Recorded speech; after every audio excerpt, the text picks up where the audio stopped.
Outplay sports foundation आणि staff India private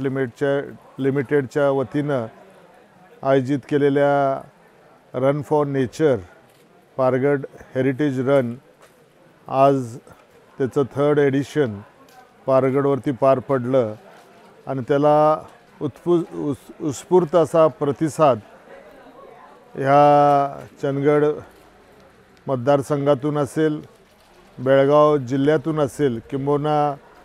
Goa राज्यातून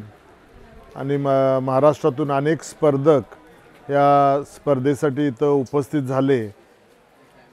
छत्रपती शिवाजीराजेंच्या पदस्पर्शानं पावन झालेली ही भूमी आणि तानाजी मालुसरेंच्या वंशजांच्या ऐतिहासिक ह्या स्थळावरती रायबा मालुसरेंचं स्मारक, त्याचबरोबर भवानी मातेचं हे देवालय आणि हा निसर्ग संपन्न असा हा परिसर हा जगाच्या पटलावर येण्याकरिता सातत्यानं गेले 3 वर्ष ह्या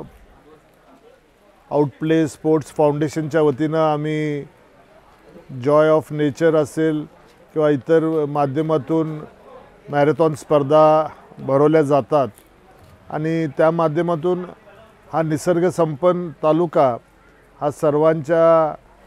नजरेत यावा या दृष्टिकोनातून हा आमचा प्रयत्न आहे। आणि त्याचबरोबर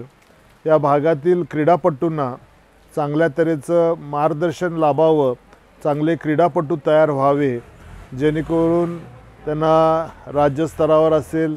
देश पातळीवर असेल किंवा पुढच्या ऑलिम्पिक्सच्या दृष्टीनं आपल्या भागातील मुलंसुद्धा त्या स्पर्धेमध्ये भाग घ्यावी आणि त्यांचं आयुष्य किंवा त्यांची कारकीर्द बनावी या दृष्टिकोनातून हा हेतू घेऊन हे चालवलेलं आहे। आणि मला खात्री आहे की पुढच्या अनेक वर्षामध्ये या माध्यमातून आपल्याला चांगल्या तऱ्हेचा प्रतिसाद सर्व माध्यमातून मिळेल आणि ह्या स्पर्धा पुन्हा आपल्याला चांगल्या तऱ्हेनं भरवता येतील। आज मान्सून सीझनचं सुरुवात होऊनसुद्धा इथं साधारण 500-600 स्पर्धक इथं ह्या स्पर्धेमध्ये सहभाग घेण्यासाठी आले आणि इथं नीट आणि नेटकं नियोजन थोड्याफार काय उणिवा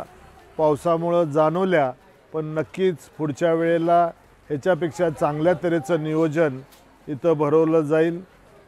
या गडावरती आजपर्यंत गेले 7 वर्ष रायगडच्या नंतर 6 जूनला शिवराज अभिषेक सोहळा इथं साजरा केला जातो आणि तोही चांगल्या उत्साहामध्ये या चंदगड आजरा गडिंग्लज तालुक्यातील शिवप्रेमी आणि छत्रपती शिवाजी महाराजांना मानणारी जनता ही चांगल्या तऱ्हेनं तो उत्सव साजरा करते आणि त्यामुळं ह्या गडाच्या वैभवामध्ये एक चांगलं भर पडलेली आहे। आणि आम्हाला खात्री आहे की वन विभागाच्या अखत्यारीत असलेला हा पारगड किल्ला आणि इथलं त्याचं जे नैसर्गिक सौंदर्य आहे ते कशा तऱ्हेनं आपल्याला संवर्धन करता येईल आणि इथं इको टुरिझमच्या माध्यमातून आणि ॲग्रिकल्चरल टुरिझमच्या माध्यमातून हा परिसर जगाच्या पटलावर यावा, इथं चांगल्या तऱ्हेनं पर्यटन वाढावं आणि इथं कॉन्क्रीटची जंगलं न होता इथं कॉटेजेसच्या माध्यमातून असेल, टेंट्सच्या माध्यमातून असेल, अशा तऱ्हेचं आपल्याला निसर्ग जगासमोर दाखवता येईल आणि पर्यटकांना आणण्यासाठी सुद्धा लवकरात लवकर जो दोडामार्गच्या माध्यमातून मोर्ले आणि गोडगेवाडीचा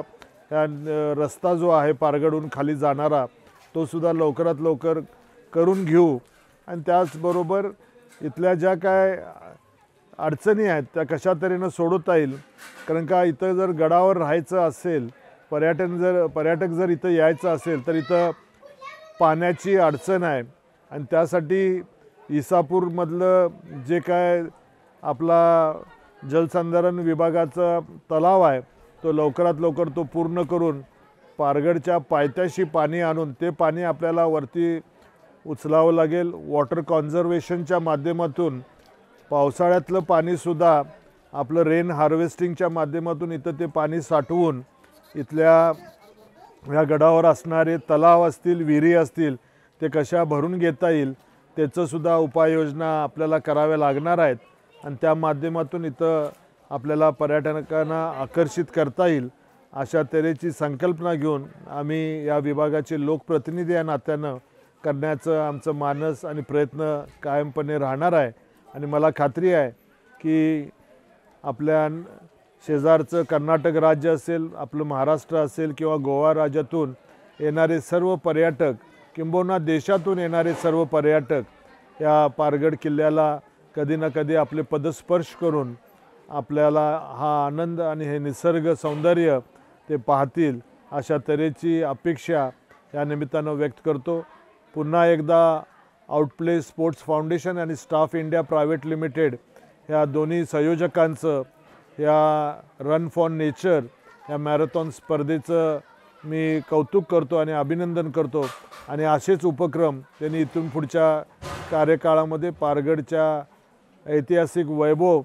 जगासमोर मांडण्याच्या दृष्टीनं असे कार्यक्रम करावे अशा तऱ्हेची अपेक्षा इथं व्यक्त करतो आणि थांबतो. जय हिंद, जय महाराष्ट्र.